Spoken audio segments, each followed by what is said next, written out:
In this video, we're going to be comparing the differences between using OSL lighting traditionally and using LEDs. It's tabletop time! I'm Dave. I'm Jen. I'm Murray. So I'm going to use a traditional OSL method to show you how to make your own OSL effects. I am going to be using lights like these, but much, much smaller, by wiring up LEDs into a miniature and seeing how that works compared to painting. I'm stuck in the 17th century and I'm just going to use a paintbrush. So let's do it. Okay, so I'm going to talk a little bit about my process on how I'm going to paint this guy up.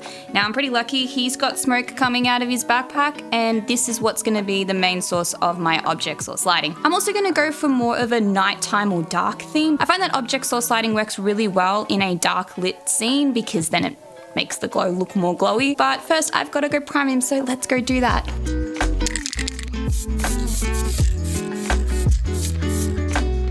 Rocket Man! So in this particular part of the process, I got out my little light that I was going to use that I'd mentioned before to help me start painting this model. First things first, I wanted to experiment with the type of color I was going to use, and I did mention before using pink, but I think I'm gonna go with just your natural and normal orange. And as I mentioned before, I primed him in a gray. I just put some null oil wash on top of him to set in the recesses and add that depth.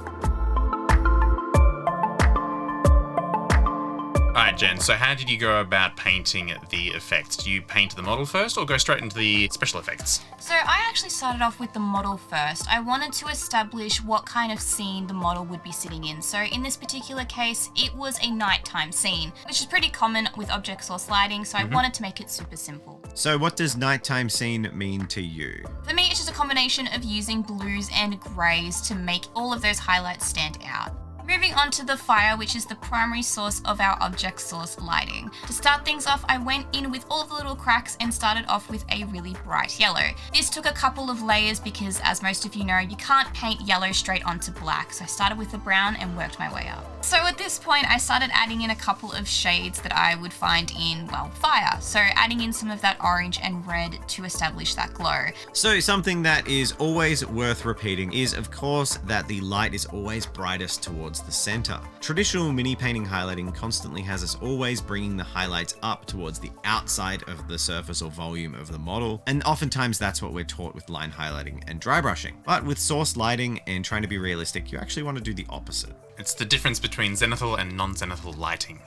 So Jen, I really like how you're using the light as an active reference, putting it in the position that the smoke plume you're painting will be, and then starting to dry brush the model. Yeah, absolutely. I found this was extremely helpful just to make sure I didn't miss any spots, and I absolutely did. Without this light, I don't think it would have come out as nicely as it did. So this smoke plume definitely had an ugly phase, and I was slowly working my way through it. It kind of looked like popcorn at one point, but I knew I had to press on to make it look really cool. And lastly, it was time to glue the two pieces together and just add in those finishing touches so that the model was cohesive and complete. This meant also adding in the brightest source where the jetpacks were.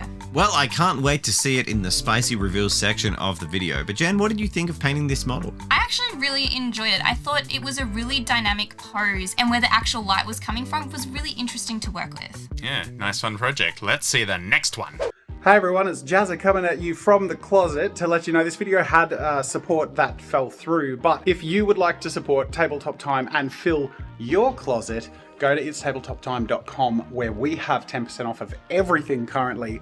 Anything you get is a huge support to the channel, and of course you can stock your wardrobe with awesome Tabletop Time swag, including aprons now available, and awesome 3D printable minis that support our game dev. Support us on itstabletoptime.com, 10% off of everything, or consider following us and supporting us on Patreon, which is a great way to help us continue to increase the ambition and excitement and quality of our videos. Wardrobe segue complete. So I love this big boy, and I'm gonna see how cool I can make some LED lighting coming out of his eye and also the gun. But for the gun, I'm gonna need to do some drilling. So resin's typically pretty brittle. Let's see how it goes. Now for the eye, when I was 3D printing the model, I actually used the hollowing functionality of the slicer to just add a little hole in the eye to allow me to do the LEDs. But one thing all hollow models have is a lot of supports on the inside, so I had to break them up. And I'm going to give away my secret to YouTube fame here. I have a feeling this is an avenue that would get a lot of viral views. That's right, it's basically Dr. Pimple Popper, but for pulling resin supports out of the model. This is like my guilty pleasure. I am fascinated by this.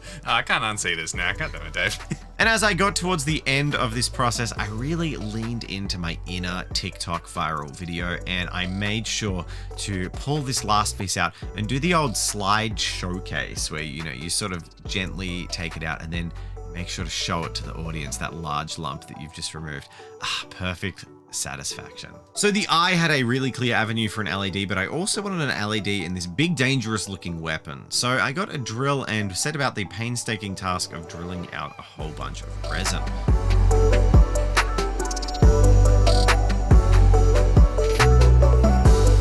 So I bored a channel through to the back of the elbow, and then I also ran one from the shoulder into the center of the body.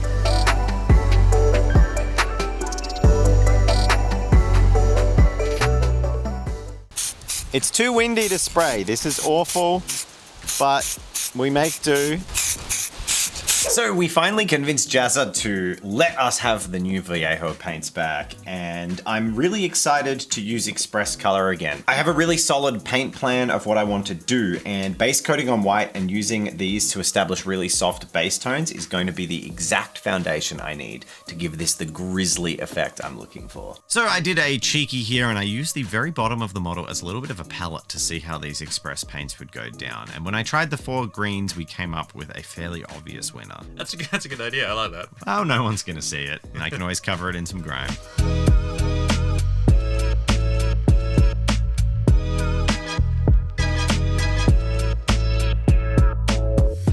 As for my color scheme, can you tell what I was inspired by? I am a Horus Heresy fanboy, and I have to say I'm a sucker for the OG paint scheme for the Death Guard. It does look good. Yeah, very nerdly, I like it. So the way I painted these was actually to use a sepia wash over the areas that would become cream and also the green to make that look a little bit more brown and grimy as well. The Vallejo Express range has really good coverage and I love the colors, but for doing something dark and grimy, it does lean towards the light and pastel, and it's worth doing multiple layers of colors to get the effect you want. How did you feel it went over the large flat panels? Oh, way better than contrast. I actually think this is one of the areas that this paint excels, is it just goes super smoothly. You can see here that I have so much control getting it exactly where I want.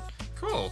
Now moving on to the upper torso, I wanted to paint the skin, and skin looks good airbrushed, some nice blends in these big areas. So I decided to use some reds and purples in the form of washes to establish a tormented flesh look in the areas that are cut and bruised. I built up through multiple layers of Carroburg Crimson and Druchii Violet until I felt it looked significantly tormented, and then I could use Citadel Contrast Plague Bearer flesh to cover the belly. Now you'll notice a big difference already between myself and Jen. I'm not really thinking about light at all. I'm planning on letting the LEDs that I install do all my work for me, and if I need to accentuate areas with paint, I can do it once the LEDs are switched on.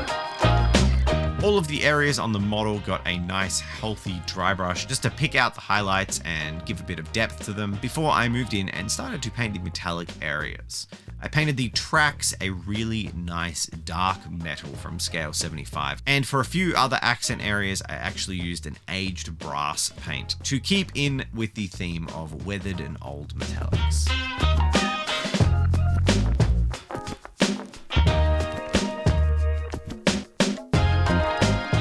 With these areas done, it was time for some paint steps that were going to really uplift this before the LED work. The first thing I did was sponge in a healthy amount of brown in areas that would go on to become rust. But once this was done, I had a special tool up my sleeve. Jazza will be proud. Oh no. So there is definitely a right tool for the job, and the time has come for Jazz's streaking grime. That's right. This boy is gonna get grimy.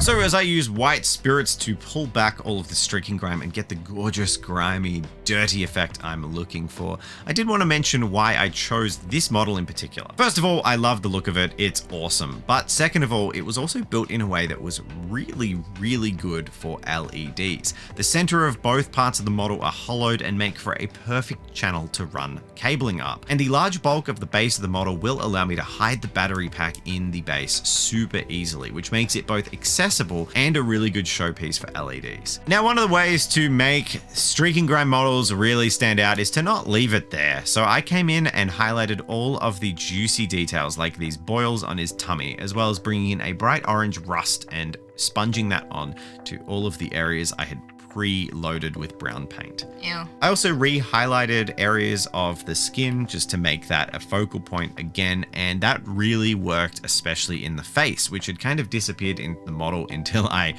painted the teeth and suddenly remembered it was there. With some delicious pink fleshy highlights to those cuts, and then bringing in blood for the Blood God technical paint, I think you can really see how quickly this flabby gut was elevated.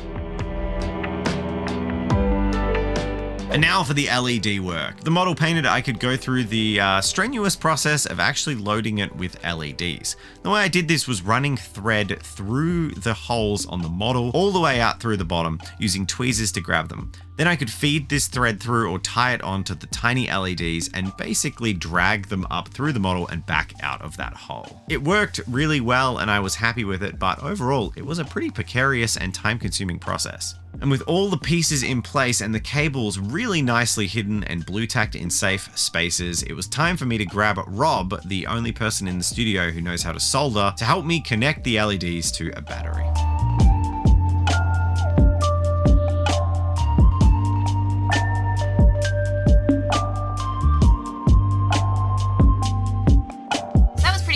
But let's see what Murray's up to. Alright, so I've been giving this massive scorpion mech thing, and it is absolutely horrific and I love it. But I have to build it first of all, and it's going to need a base. There is the ability to print a base with it. However, I think I'm going to make my own. Now, this model has some open viewports where you can see the sort of tortured body of the pilot. Immediately, I'm thinking cockpit has to light up, and I'm thinking just some ambient environmental effect coming up from the ground, like it's lava or something. Alright, so this is a really big model, and I'm gonna need an appropriate base size. This is a Dreadnought base, not big enough. Valkyrie, nope. And here we go. Just basically packing foam, really high density packing foam from a camera, and it's perfect. So I'm using it. I'm gonna cover the hole in the top, and I'm gonna need some sort of bits of terrain. I'm feeling some sort of desolate, rocky area. Somewhere you definitely see from a Doom game. And what better environment to use than the offcuts and spare bits of plaster from our Mordor board? Now, to fill in the gaps, I used just some standard basing sand, and to glue it all down, I made sure to use a glue that would not melt into the polystyrene packing foam itself. So I don't know if you realize this, Murray, but I actually think you've been incredibly clever with building this base. It gives the model a bit of like undulation, so all of the legs are in different spots, and I think you've done a really good job with it.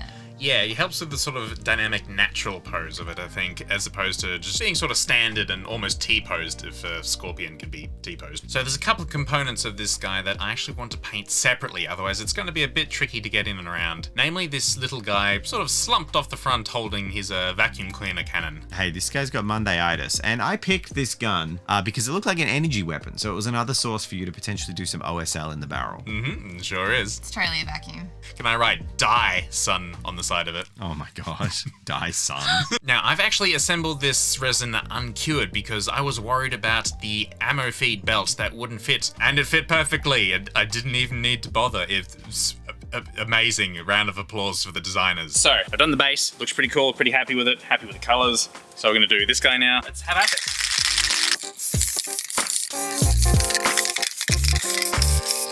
There. Voila.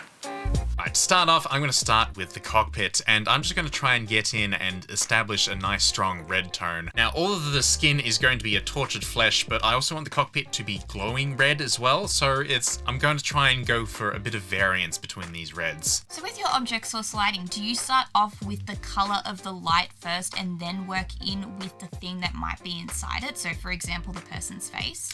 In this particular instance, yes, because I want to have a really strong light in there. I'm thinking sort of like Horus from the Horus Heresy, and then I just go about painting as much of this as possible. I want to have the inside of this cockpit this really strong luminescent red, almost like a fluoro, and then the rest of the flesh about the rest of him is going to be a very tortured, nasty purple, very similar to your Nurgle chest. Alright, so you've seen that I've used the Murray method to basically spray and prime the rest of it to give really nice subtle hues to the metal. However, now I'm going to go in and get this really nice tortured dry brush over everything. I've also grabbed one of these Scale 75 metallics just to get this really cool ethereal blue hue, and I think that's going to make a really creepy effect on the metal. Can I just say, we love the Murray method of undercoating and spraying in multiple different colors, but I think this really showcases an amazing use of it. Metallics look so good with these undertones because that's what metallics do. They reflect color as well as light, because light is color.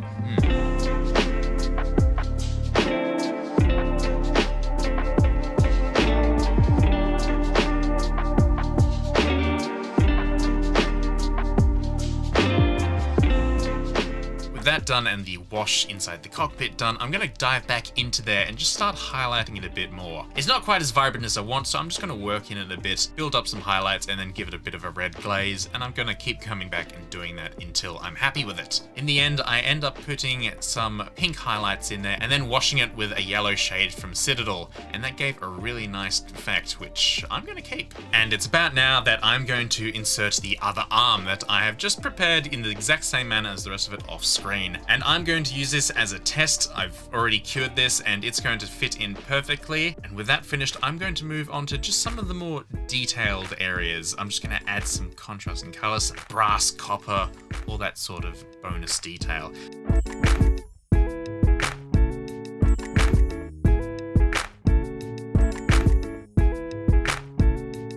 Alright, so you'd use spray paints to establish this green glow. What's the next step to making it really come together? I basically want to show all this light coming from underneath, so I'm going to try and catch as many areas of the under chassis as possible. I've already dry brushed with metal over the green. I'm just going to reestablish that with some greens, maybe even some washes, just to glaze over that and bring a nice green tint to the legs. Not gonna lie, this is giving me huge Scar from The Lion King, a Be Prepared moment with all the green. I've had that song stuck in my head for quite a while now. That's where we got the inspiration from. Alright, well, let's see it!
We wanted to say thank you to our amazing patrons for supporting us and allowing us to make these sweet videos. We also want to say we hope you have enjoyed the extra long reveals. We've seen a lot of feedback that said you'd like to see longer reveals, more time spent enjoying the model. So not only have we had those nice cinematic shots, but we're hoping you enjoy some clean turnarounds of the models as well, so you can get a good look. And if you like this and the way of having these extra long reveals, let us know and we'll keep doing it in future videos. If you want to support us more, chuck your love into Patreon. We have an exclusive mini Discord, monthly mini review, and we love to chat to you all. So please consider joining. It really does help us out. I am the LED master. I'm not, just because I didn't use them, so. Yeah, but you two both painted gorgeous OSL, so I think we all have something to, I don't know, feel proud of. Yeah. Personally, I still prefer the good old-fashioned OSL. The LEDs is a bit of a nice showpiece for a cabinet, but switching them on and off, changing batteries, it's a bit flashy for me. Yeah, I gotta go back to my gremlin cave and paint things like it's 1980.